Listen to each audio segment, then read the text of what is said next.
کے غلاموں کو ایک پیغام دینا چاہتا ہوں، یاد رکھو ہمارے ختم نبوت کے مجاہدوں نے، حضرت مولانا اللہ وسایہ بھی موجود ہیں، اس عقیدے کے لیے اپنی جانوں کے نذرانے پیش کیے تھے، اور آج یہ اجتماع اعلان کر رہا ہے کہ اگر اب بھی ضرورت پڑی تو انشاءاللہ العزیز لاکھوں جیالے اپنی جانیں دینے کے لیے تیار بیٹھے ہوئے ہیں۔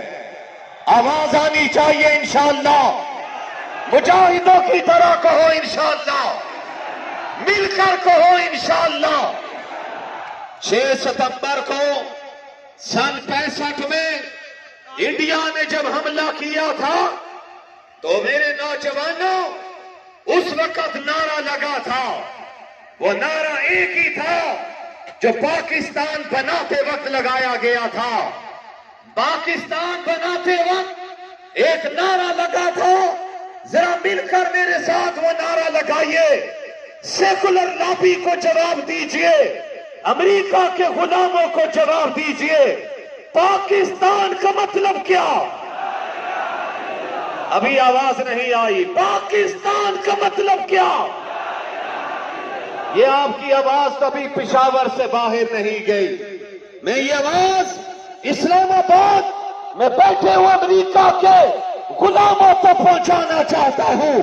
پاکستان کا مطلب کیا؟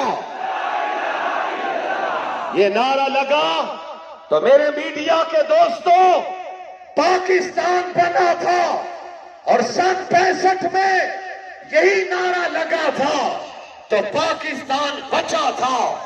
آج اسی پاکستان کو، جس پاکستان کے خلاف امریکہ نے جان لی ہے، وہ امریکہ اس کے اتحادی پاکستان کے دشمن بن کے آئے، لیکن میرے قائد مولانا فضل الرحمان نے اعلان کیا ہے، ہمارے اکابرین نے پاکستان بنایا تھا، پاکستان کا پرچم علامہ شبیر احمد عثمانی نے لہرایا تھا، پاکستان کو آئین دیا۔